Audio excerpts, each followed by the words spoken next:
And good morning. It is 5:30 Eastern Standard Time here on the East Coast of the United States. Eastern Standard Time, we call that.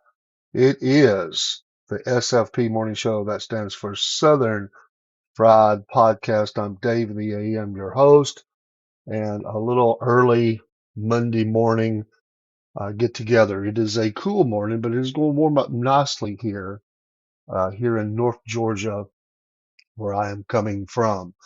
We are so happy to have another day of which to live our life here these days. It's going to be a news-filled day. A lot going on out there in the old world. And when we look at what is happening there uh, in Washington and all the news cycle that happened over the weekend, a lot of federal workers trying to decide if they're going to have a job or not. And are they going to respond to the email that Doge has sent out to them? Some say yes, some say no, and we will see what they're going to do on that. So we don't know. And some have been instructed to fill it out, absolutely. Not put sensitive data, I'm sure. Others have been told not absolutely not to do it, that it's something they don't need to do. I have family involved, and they are going to fill that out. They probably have already done it. I think they were doing it yesterday morning, which would have been Sunday. I think that they were going to go ahead and do that. They have until 11:59 Eastern Standard Time today to get that done. So just before the 12 noon, they have to get that done, and then turn it in. And Elon Musk, who's the head of Doge, has said that the bar is set very low. They don't have to fill out a whole lot, just five or so bullet points of things that they did in the previous week. He says a failure to do so, pardon me, would be tantamount to them just saying that they quit, and so that they would no longer work there. So it's a lot of anger, a lot of frustration. People don't understand, you know, if they're afraid they're not going to have a job, and I know that my family is among those. And so there's a lot of nervous activity when we think about what's going on today for thousands of workers. Now, there's thousands of workers who have already taken severance packages and have left buyouts, is what they called it, to leave the government, and that's what they've done. So others were let go as probationary employees, and sometimes even whole departments have been let go. So I'm not sure where this is going to go. I don't think anybody does. Not not many people out there who uh, are really too concerned about what's going on out there. They're saying, federal government's too fat. It's been fat for so long that we just don't need to worry about that. But these are people's. There's real life for people, and you have to have patience or empathy, something, maybe not patience is the word, but empathy for folks who are going through something like that. So, and we do. I mean, especially for me, like I said, I have family that is involved, and I know their type of work. I know their character.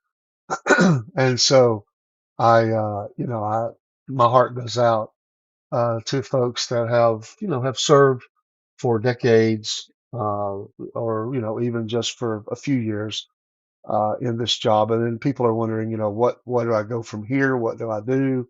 And what is it that I'm supposed to do now for a job? Do I have to move across the country?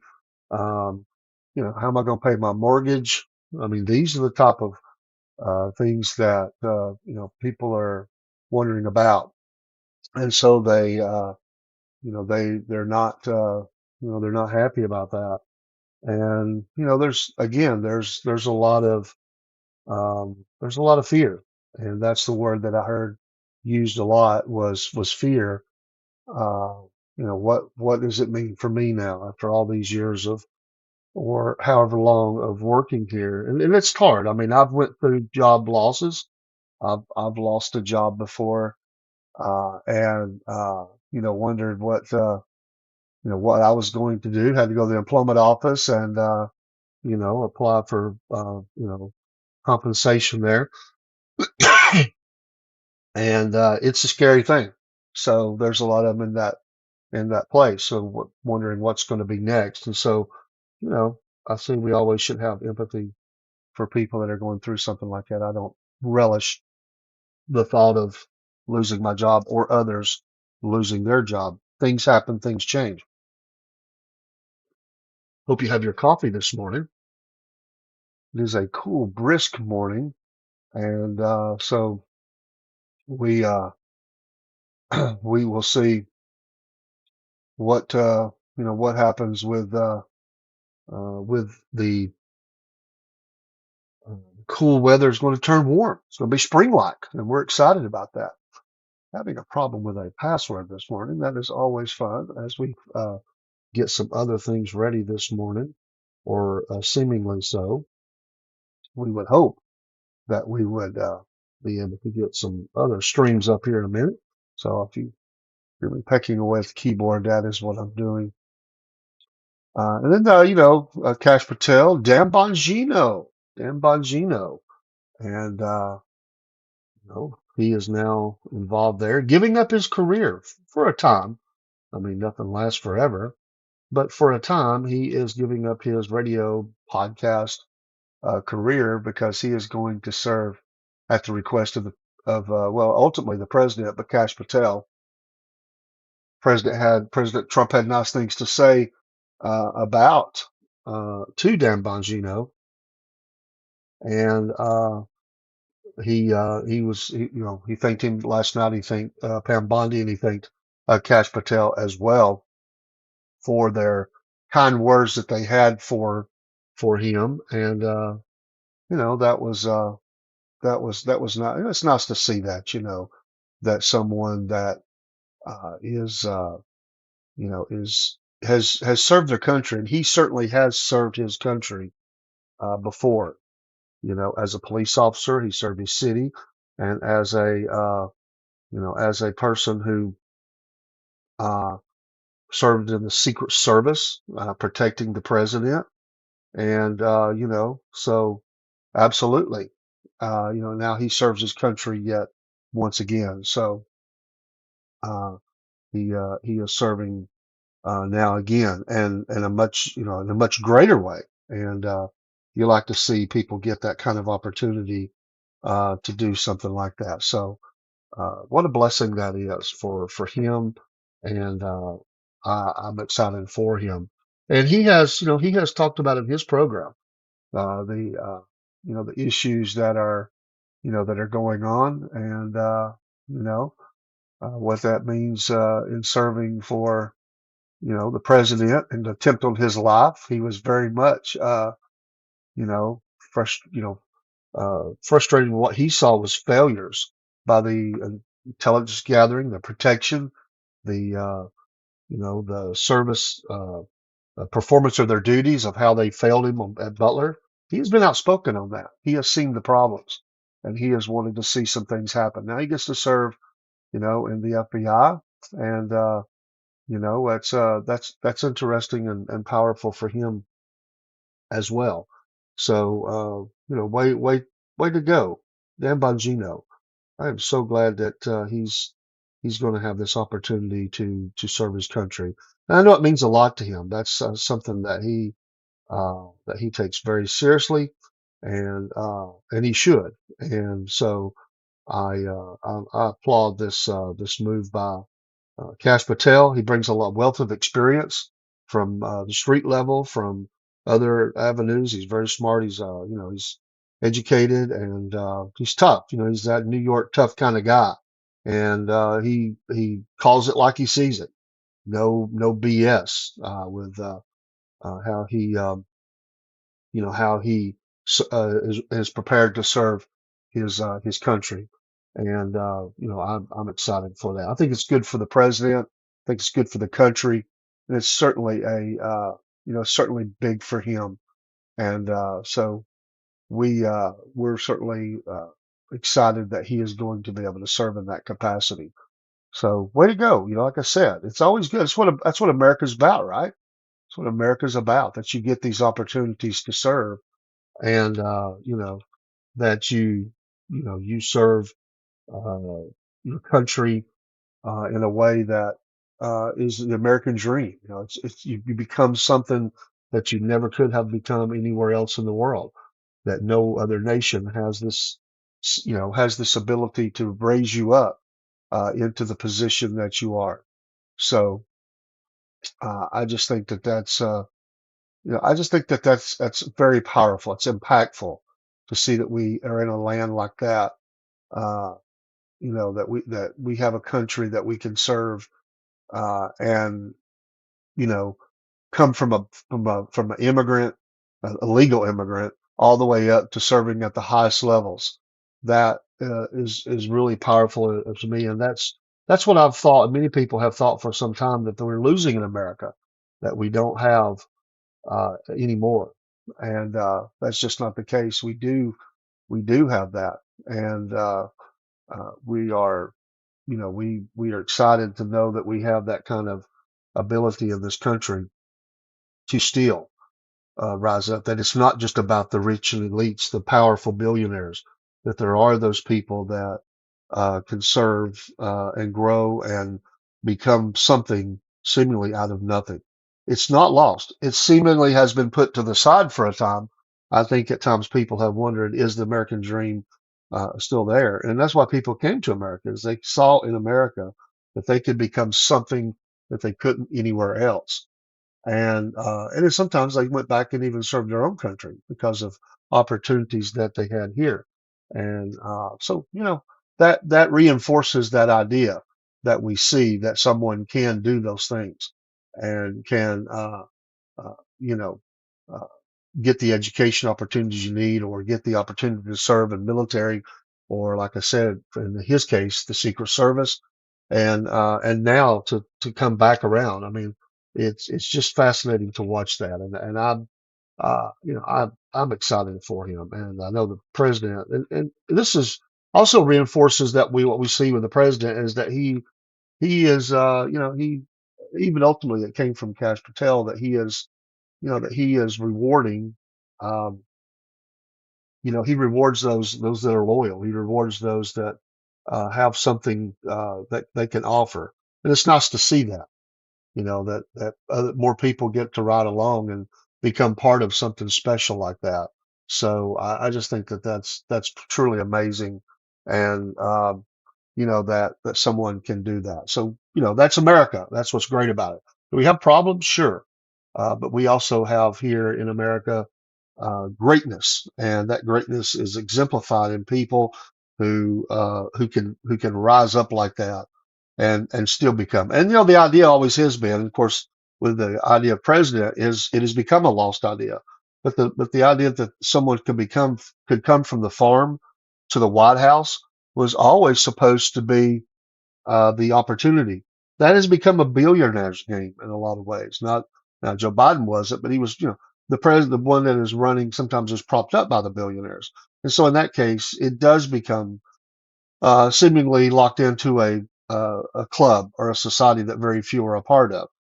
Um, but we do still see certain opportunities within the nation that gives us the ability to put that on display and show our skills and show what we can do as we rise up and as we serve our communities.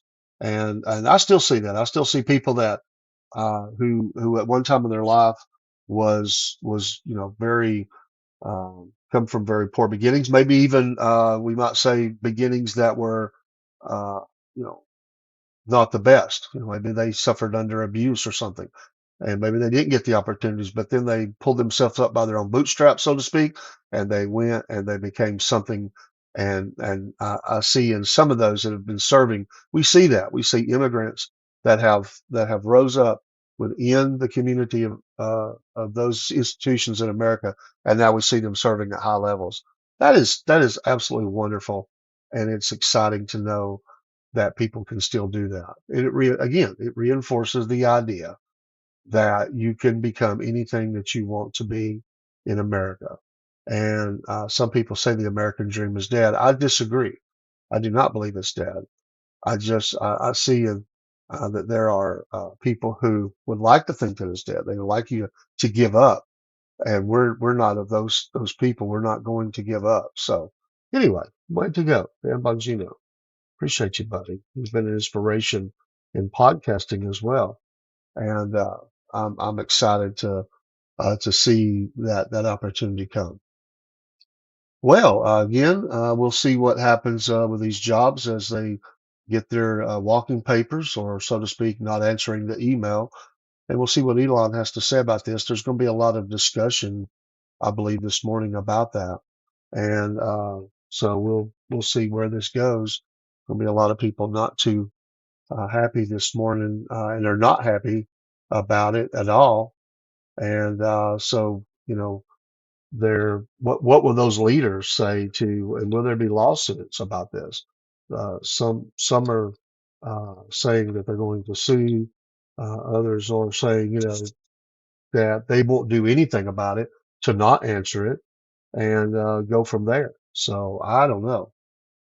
It shall be interesting, without a doubt, to see where this goes. Um, and some people are going to say they did something. Others are going to say they didn't. And I'm going to use my sister as the guideline to see what happens with her. Does she what does she get back in the email? And I don't know that she she's worried, fearful. And I talked to her Saturday night, and just she posted a couple things yesterday as they talked about this document, this email, and where do they go? At first, they thought they were going to be moved to Virginia, have to move to Virginia, and that didn't, that didn't materialize. Seemingly not yet. That they thought they might have to go to Virginia to save both their jobs. She can attach herself to any VA, and then I'm not exactly sure what he does attached to the military, but he was pretty high up, and but he would definitely do that because he's been involved with this for a long, long time, and that's something you have to do. It'd be very hard. They live in Nevada, and they would have to move across the country, obviously, and that would be a big move. That would be something that they would have to do, and we would have to wait and see, how that affects them. And my prayers go out to them. That's family. I hate that. I support the president and what he's doing, but at the same time, you know, it's real people that's involved, and you know, it's uh, it's alarming to see some of this going on, and it's when it starts affecting your family, you know, that's that's part of that. Uh, that's part of that. Real life. That's where the rubber meets the road, when you start seeing your family, and you see how upset they are. And, you wonder, what does that mean for them? And, is it something that, um, that's going to hurt them, and you don't want to see your family hurt. And, so I don't know. That hurts, and it hurts to see them go through that. And I don't want to see her, struggle, um, you know, to, to make her way. I mean, they've been very successful. They've worked hard, and she has suffered from depression and stuff, and it's hard on her. It really is hard, and I don't want to see my family struggle as these things occur. And she trusts the Lord, and she is being faithful, and she's just, her statement that she feels just like a number on a spreadsheet. That's tough, because you pour your heart into something, and all of a sudden you feel like that all you are is a number. And I think we probably all felt like that at times. And I feel so bad for her that she's having to go through that type of feeling this morning.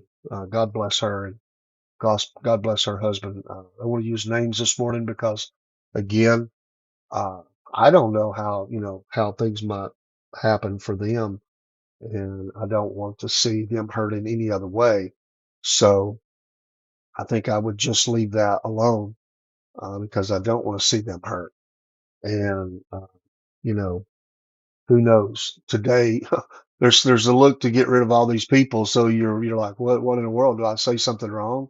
And does it bother them? Hurt them? I wouldn't want anything that I say to hurt them. So I think I'll just leave their names. And it's not really important, the names, because to me, they represent so many different people. And I I'm just hoping that things will work out well. I really am. And so we'll kind of see where that goes. We'll see where that goes. And well, other things that are going on, the situation in Israel continues to go on, and we'll see what happens with the release of more hostages. Israel has pulled back and said we're not going to release anymore until you stop the problems of parading our hostages through this ceremony that you're doing with them, and we're not going to put up with it anymore. So I understand that. That feeling that they were due to release, I think 600 or something like that. And so, we'll see if they're able to get some more hostages released and to stop the ceremonies, or does this escalate, ceasefire not hold? And so I don't know. I don't know where this goes. But and where does it go for the hostages themselves who want to come home? They want more release. They want, and of course, they're releasing hundreds of terrorists that they've been holding for various crimes, and uh, you know, seeing where that goes. And I don't know, but I know these families, they're on probably right on the edge of their seat as they think about where they go, from here. And I uh, I feel for them. I really, really do feel for them. And where do they go with this? They want to see, even if it's the release of bodies, they want to be able to bury their loved ones, and they certainly are probably very, very frustrated with how the delay that is going on. So we shall see where that goes. Our prayers go out to those people this morning. So I'm not sure, uh, what will happen with that. The United States has seen all theirs released, so they're leaving this up to Israel now, because our citizens who had dual citizenship they've left the country. I mean, they've left the hostage situation. The last American was out. Now there may be some bodies. I'm not sure on that point, but we'll see where that goes with them. But it is very it's nerve wracking for the families as their loved ones are. They're waiting. I mean, look how long it's been. My goodness, my goodness, and the damage that is done to them as they have, tried to, as they're trying to, uh, you know, get home, and what they're going through, the mental aspect of that, the brutality of the brainwashing and stuff like that. So that's absolutely very difficult for them. And then the situation in Ukraine, what do we see? Do we see that rectify itself this week, or United States going to get access to the resources in Ukraine for minerals and mineral rights and be able to get back some of the cost of that? And can they get a peace agreement, cessation of hostilities? Can they get a ceasefire? Can they get a end to the war, and draw some new lines? Because that's what's going to happen. And does Zelensky hold his job as the leader of Ukraine? I don't know. I guess you would just say we'll have to see. Well, that's just a quick drop in this morning for a few moments. We'll be back on this afternoon for a time, and we'll have a longer show. But we just wanted to get a good morning to you out there on Monday before we head off to work as well. And we wish you a great Monday. Enjoy the warm weather if you're getting warm weather. I hope it's good for you, however it is. And we appreciate you listening to the Southern Fried Podcast. I'm Dave the AM, your host, and we are proud to be on Podbean. We love this platform, and there are already lots of shows loaded up. We'll be loading more, and there'll be many more live shows as well, different types. And this evening we will probably do one of those different ones. It's just a quick morning show before we head off to work, and still working in the workforce, still a taxpayer. And but we'll see you soon here on the Southern Fried Podcast. Take care, and we'll see you this evening or morning or however, whatever time it may be where you are. But it'll be after 5 p.m. Eastern Standard Time. We'll be back. We'll be back on the air, and we'll post that up so you can see it. Thanks for coming in our live this morning, and at least dropping in, and we appreciate it. Take care. We'll see you soon.